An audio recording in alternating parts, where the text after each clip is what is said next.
Hello my dear friends. आज के video में मैं आज आपको पावर सिस्टम के मोस्ट इम्पोर्टेंट एमसीक्यू टाइप के क्वेश्चन आंसर बताऊंगा, वो भी सॉल्यूशन के साथ।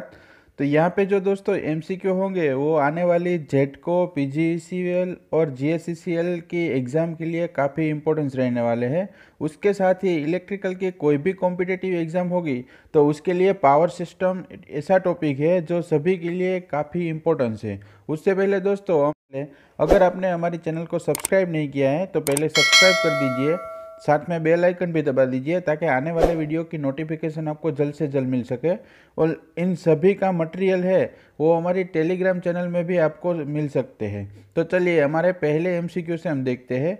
तो यहाँ पे जो हमारा फर्स्ट एमसीक्यू है, what is the full form of AVR. AVR का फुल फॉर्म क्या है? This term is related to voltage control. Voltage control के रिलेटेड एवीआर का फुल फॉर्म क्या है? तो यहाँ पे जो हमारा सही आंसर मिलता है हमें वो डी मिलेगा, ऑटोमेटिक वोल्टेज रेगुलेटर। तो यहाँ पे हमारा सही आंसर है वो डी है, लेकिन वो किस तरह से, उसका एक्सप्लेनेशन भी देखिए। जो एवीआर का बेसिक प्रिंसिपल है वो एवीआर किसके ऊपर डिपेंड रहता है? तो वो एरर है उसके डिटेक्ट करने के लिए यूज़ किया जाता है, और जो लाइन का कंट्रोल होता है, लाइन वोल्टेज, उसका कंट्रोल फाइंड करने के लिए हम एवीआर का यूज़ करते हैं। तो यहाँ पे भी मैंने वोल्टेज कंट्रोल बोला था, in terms is related to voltage control. तो यहाँ पे उसका क्लेरिफिकेशन भी मैंने दे दिया है।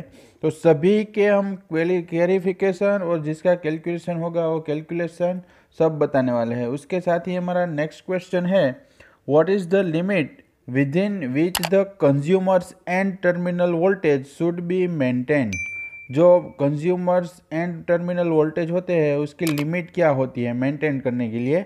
तो यहाँ पे हमारा सही आंसर है वो डी है, ±6%।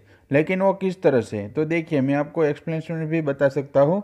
जो फ्लक्चुएशन होता है, क्योंकि मल फंक्शन क्रिएट होते हैं, उसके हिसाब से हमें कंज्यूमर के जो इक्विपमेंट होते हैं वो डैमेज होते हैं।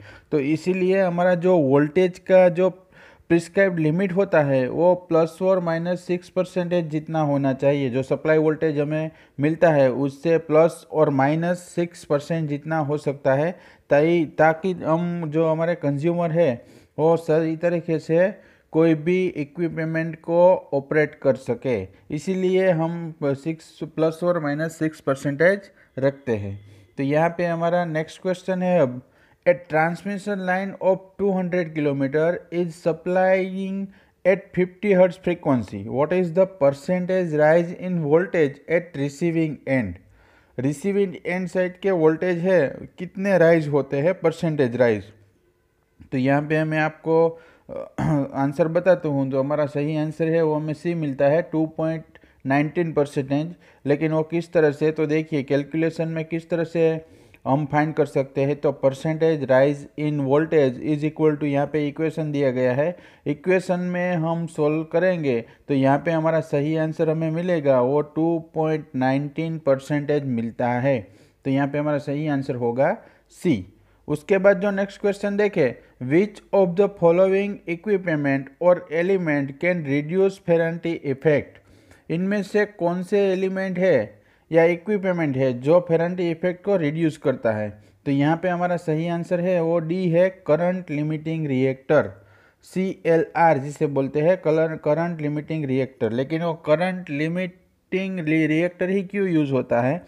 तो यहाँ पे देखिए, वो हाई वोल्टेज हो या एक्स्ट्रा हाई वोल्टेज हो, इसके लिए लाइन शंट रिएक्टर का हम यूज़ करते हैं, क्योंकि वो चार्जिंग करंट को एब्सॉर्ब करता है इसीलिए। इसी तरह लीडिंग चार्जिंग करंट होते हैं तो वो उसको भी रिड्यूस करता है, इसीलिए फेरेंटी इफेक्ट को भी रिड्यूस करेगा। तो यहाँ पे हमारा सही आंसर मिलता है हमें डी।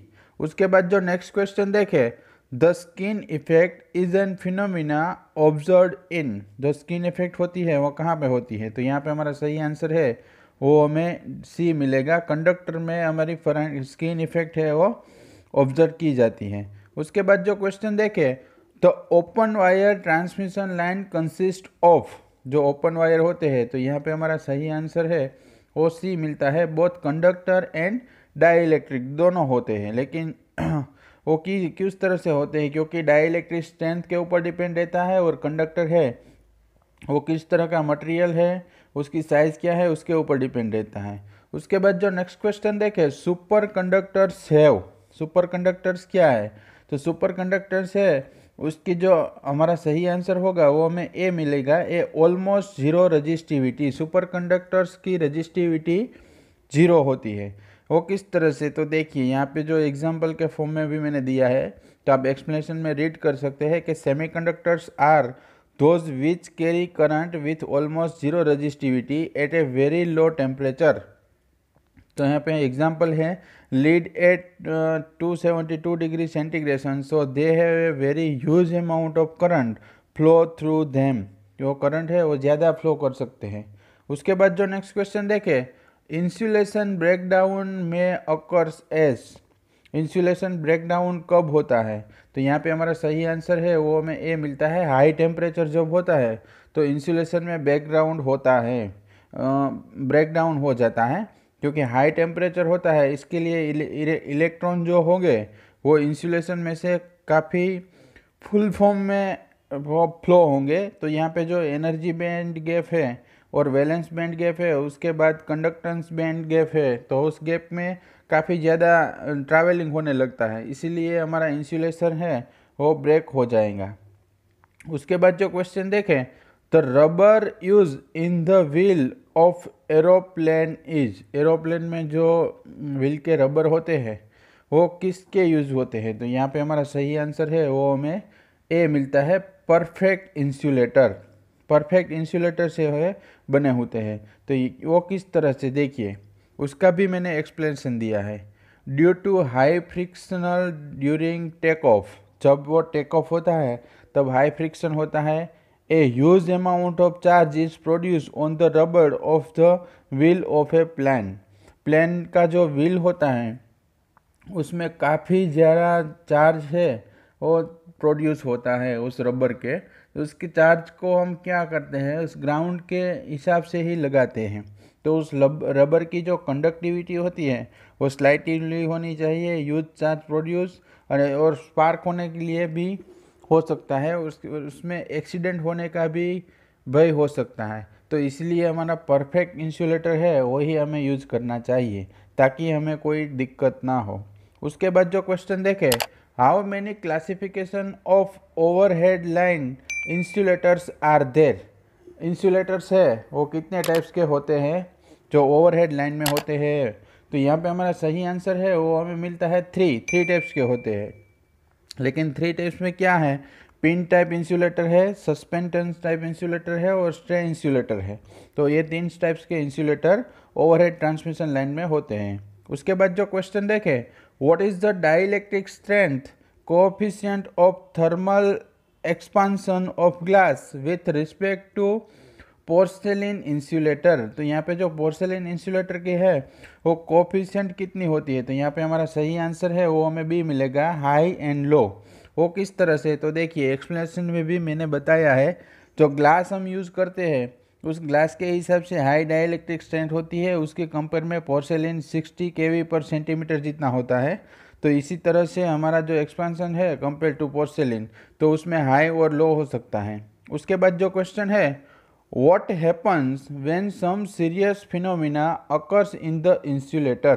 इंसुलेटर में क्या होता है जब सीरियस फिनोमिना होता है तब, तो यहाँ पे हमारा सही आंसर है वो हमें ए मिलता है, puncture is produce in the insulator body, insulator body में पंचर हो जाएगा। लेकिन वो किस तरह से, क्योंकि जब सीरियस फिनोमिना होता है तब एबनॉर्मल कंडीशन होती है और ओवर वोल्टेज भी हो जाते हैं, तब हमारा जो इंसुलेटर है वो फ्लैश ओवर भी हो सकता है और उसके हिसाब से हमारे इंसुलेटर में पंचर हो जाता है। तो यहाँ पे हमारा सही आंसर होगा वो हमें ए मिलेगा।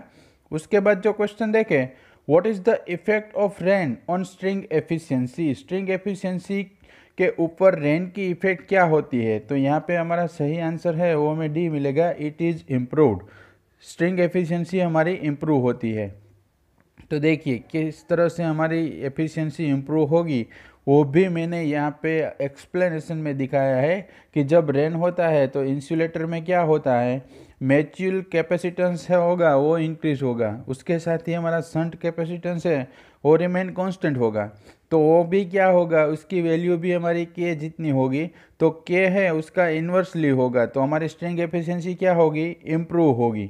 एक डिक्रीज होता है तो एक इंक्रीज होगा, और एक इंक्रीज होता है तो एक डिक्रीज होगा। तो जब हमारा रेन होता है तब हमारी स्ट्रिंग एफिशिएंसी इम्प्रूव होती है।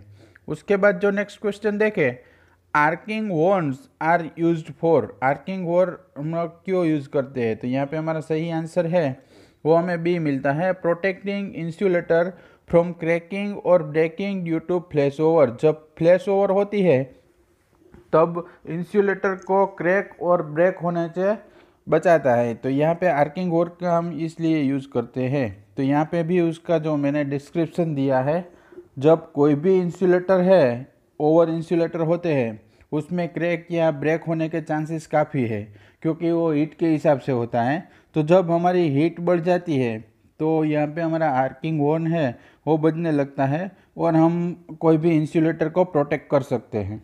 तो उसके बाद जो क्वेश्चन देखें, which of the following insulator is used for insulating stay wire from pole, stay wire from pole, pole से हम कोई भी किस टाइप का इंसुलेटर हम यूज़ करते हैं। तो यहाँ पे हमारा सही आंसर होगा वो हमें डी मिलेगा, स्टे इंसुलेटर हम यूज़ करते हैं। लेकिन स्टे इंसुलेटर ही हम क्यों यूज़ करते हैं, तो स्टे इंसुलेटर का दूसरा नाम है गे इंसुलेटर भी उसे बोला जाता है, और गे केबल भी उसे बोला जाता है, क्योंकि जो इंसुलेटर है उसके लोअर पार्ट होते हैं, और गे केबल है वो भी हमारे पोल को सेफ्टी के लिए, पीपल और एनिमल दोनों के लिए सेफ्टी के लिए हम ग्राउंड में लगाते हैं। तो यहाँ पे दोस्तों मैंने आपको पावर सिस्टम के मोस्ट इम्पोर्टेंस 15 MCQ बताए हैं, जो आने वाली एग्ज़ाम के लिए काफ़ी इम्पोर्टेंस है। अगर आपको हमारा वीडियो पसंद आए तो उसे लाइक करें, शेयर करें और सब्सक्राइब करें। Thank you for watching my video.